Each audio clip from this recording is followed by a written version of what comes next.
مالدار سړی چې هغه مالدار دی او د صدقه فطر ادا کوي نو د خپل هغه غلام نه چې هغه کافر دی نصرانی دی يهودي دی کار څه شي دی د هغې د طرف نام دی خپله سرسایه ادا کولی شي.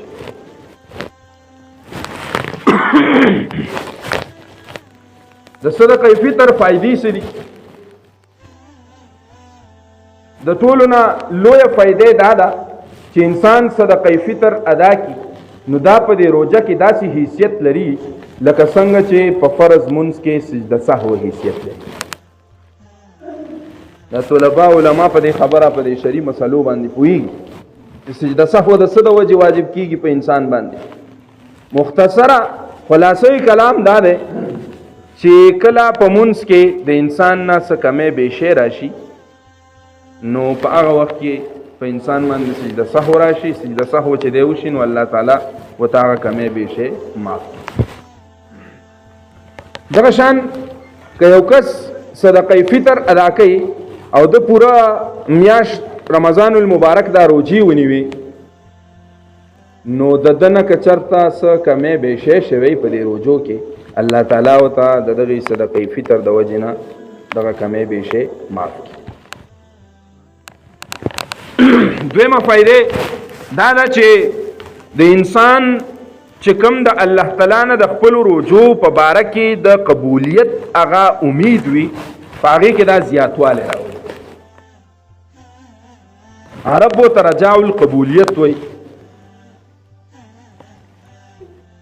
د قبولیت په هغه امید کې دی زیاتوالی راولي چې الله تعالی نه زما دا امید دی چې الله تعالی ما ته دا توفیق راکړي چې ما روجي ونیوي او د هغې نه پس چې کوم دی نو بیا ما سرسایه ادا کړله نو دا امید زما شته دی چې الله تعالی به زما دا روجې قبلوي. درېمه فائدې دا ده چې دا روجې چې کوم دی نو دا بدني عبادت دی او سرسایه مالی عبادت دی. نو دا دواړه چې یو ځای شي نو په دې باندې الله تعالی ډېر زیات خوشحالي چې هم مالی عبادت سړی کوي هم جانی عبادت سړی کوي نو په دې باندې الله تعالی ډېر خوشحالي. څلورمه فائدې دا ده چې تومة للمساکین د غریبانانو مسکینانو فقراو نادار خلکو سره په دې کې امداد دی.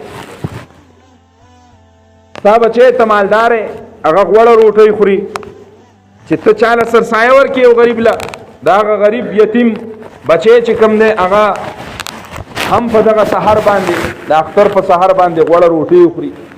ستا بچی هغه بازار ته راځي او د ځان دپاره د خوشحالۍ د لوبو ټوکو څیزونه اخلي د ځان دپاره ټاپیانې او خواږه څیزونه اخلي. که چېرته ته یو غریب ته دا ورکړې د هغه غریب بچی به هم راشي بازار ته او هغه به هم ځان له په دې باندې د خوراک څیز واخلي د لوبو ټوکو څیزونه به پرې واخلي نو هغه به هم خوشحاله شي. نو په دې کې غریبانانو ته دغه فایده ده. ابو داود شریف روایت ته رسول الله مبارک فرمایي عباس رضی الله تعالی عنہ نے روایت ته هغه روایت نقل کړی دی فرض رسول الله صلی الله علیه وسلم زکات الفطر. رسول الله مبارک صدقه فطر دا لازم کړل په انسان باندې. په دې حدیث مبارک کې رسول الله مبارک د سرسایه ته صدقه فطر ته زکات الفطر ویلل. زکات په مختلفو معنو سره راځي علماء طلبا په دې خبرو پوهیږي. یو معنی دا ده چې دا صفائی راولي پاکواله راولي. نو که یو کس ته هغه روجي نیولي خامخا د ده نه به داسې اعمال شوي چې ده به کېدی شي ډېر خوب کړی او د ده نه مونځ پاتې شوی وده به پاتې شوی فرض مونځ به نه کړی. او اکثر زمونږ دا نوجوانان دا خو که خیال وکئ تاسو خود خبر یې ښه پوهېږئ په دې خبره چې وایي که نور څه نه نو دا لډو خو به هم پکې کړی، موبایل خو به هم ښه په دغه باندې استعمال کړی. د هغې د صفایۍ دپاره صدقه فطر ده، زکات الفطر ده، سرسایه ده چې دا ته ورکې نو ستا هغه کوم داسې کارونه تا کړلي چې په هغې کې الله تعالی ستا نه خفه شوی دی نو هغه صفا هغه ختم. دویمه معنا علما کرام لیکي د زیاتوالي چې د زکات معنا ده زیاتوالی. صدقه فطر زکات فطر چې څوک ادا کی نو چا چې روجي نیولي الله تعالی د دغه په دې روجو کې زیات طاقت پیدا کوي، الله تعالی د دغه په دې ثوابونو کې زیاتوالی راولي.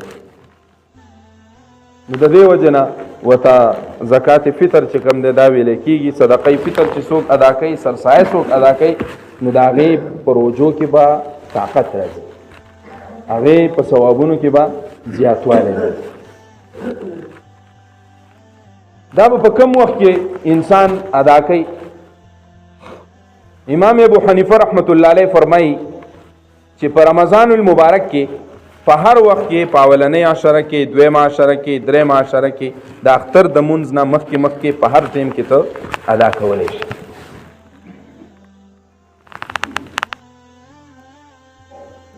امامانو په کې اختلاف کړی دی. تاسو ته بهترین وخت در خیمه د صدقه فطر د ادا کولو، د سرسایي د ادا کولو بهترین وخت دا دی چې انسان د اختر د مونځ نه مخکې، د اختر په ورځ باندې د صبا خطونه بعد، په آسانو الفاظو کې د سحر د مونځ نه وروسته او د اختر د مونځ نه مخکې په دقه ټیم کې څوک ادا کړي دا نو الله تعالی به ورته ډېر اجر او ثواب.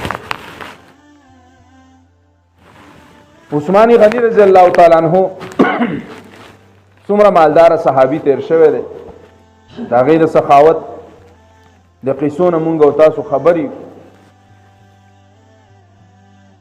هغه نه خپله سرسایه هېر شوې وه او چې کله د اختر مونځ وشو د هغې نه پسې ادا کړه، بیا راغی او رسول الله مبارک ته عرض کوي چې د الله رسوله زما نه سرسایه هېر شوې وه او ما د اختر د مونځ نه پس د خپلې سرسایې په ځای باندې پلانکې غلام چې کوم دی هغه آزاد. رسول الله مبارک ورته وفرمایل چې که ته د اختر د مونځ نه بعد یو غلام نه 100 غلامان آزاد کې نو هغه ثواب ته نشي رسېدی کم ثواب چې د اختر د مونځ نه مخکې راغلی. که څوک د اختر د مونځ نه بعد هم ادا کړي د ده ذمه فارغه شوه، خو ثواب په څه کې زیات دی؟ د اختر د مونځ نه مخکې په ادا کولو کې چې دی نو ثواب زیات. وهي زکات مقبوله، حدیث مبارک کې د دې دپاره دا راغلی من اداها قبل صلاة الفجر وهي زکات مقبوله. دیتا هغه زکات او هغه صدقه ویلې شو ده چې دا الله تعالی وایي، دا رسول الله مبارک وایي دا مقبوله ده. من اداها بعد صلاة الفجر یعنی بعد صلاة العید فهي صدقات من الصدقات، دا د صدقونه یو صدقه ده. نو بهتره خبره دا ده چې انسان د اختر د مونځ نه مخکې څه ادا کړي؟ صدقه فطر چې کوم دی دا د اختر د مونځ نه مخکې ادا کړي. غریبانانو له ورکړي پاوکم 2 کیلو د غنمو وړو یا پاوکم 2 کیلو غنم دا ورکړي، یا د دغه حساب ولګئ وایي تلي او د دې نه چې څومره روپۍ راځي هغه روپۍ چې کوم دی دی دا ادا کړي. مالداره خلک کوي نو هغوی له پکار ده چې هغوی د سیله وریجې راوالي. سیله دا سیله وریجې نه دي، دا ګرانې چې کوم دي دا راوالي، یا کجوري راوالي یا وسکې راوالي او 3.5 کیلو هغه ورکړي د یو کس په سر، یا د هغې هغه وتلي او د هغې چې څومره قیمت جوړیږي نو پکار ده چې دی هغه ورکړي. اکثر زمونږ مسافر رونه هغه هم زمونږ دا بیانات اکثر اوري، نو د هغوی دپاره خبره دا ده چې یو مسافر رور دی او دا هغه چې دی نو په سعودي عرب کې دی یا په دوبۍ کې دی یا په ملیشیا کې، خو د پاکستان نه بهر دی، بهر ملک دی، او د ده بچی په پاکستان کې، د ده ښځه په پاکستان کې ده، دی به سرسایه په څه طریقه سره ادا کوي؟ سرسایه به دی په دې طریقه سره ادا کوي چې که چېرته دی د خپل ځان د طرفه یا د بچو د خپلې ښځې د طرفه د دغې اجناسو نه، یعنې د غنمو نه یا د وړو نه، د وریجو نه یا د کجورو نه، وسکو نه، د دې نه دی سرسایه ادا کوي، نو دی به بیا دقه جنس چې د کم ځای څوک ادا کوي، نو د هغه ځای به هغه جنس هغه ادا کوي. په خبره ونه رسېدی تاسو؟ اوس مثال کې څوک د غنمو نه ادا کوي، نو دی به د هر یو کس د خپل بچي په سر باندې به پاوکم 2 کیلو یا 2 کیلو غنم چې کم دی دا ورکوي، یا به د هغې په مقدار که جنس ادا کوي، نو بیا به دقه شی چې کم دی دغه جنس دقه شانتې ورکوي. او که چېرته دی وایي چې یاره زما څه خو غنم نشته، یا را څه چاولې نشته، کجوري نشته، وسکي نشته، او زه قیمت ادا کوم، نو په دې جنس کې چې کم دی اختلاف نشته، د دې په دې قیمت کې چې دی نو دا اختلاف جوړ شوی. امام محمد رحمت الله علیه فرمایي چې کله دی قیمت ورکوي، نو دی به په کم ځای کې چې دی اوسیږي د هغه ځای قیمت په ولګوي. که دی په سعودي عرب کې دی، نو د سعودي عرب کومه سرسایه چې جوړیږي په ریالونو کې یا په پیسو کې چې کم شی جوړیږي څومره روپۍ، هغه به دی هلته کې ادا کړي یا به دلته راولیږي او چا غریبانانو باندې به تقسیم کړي.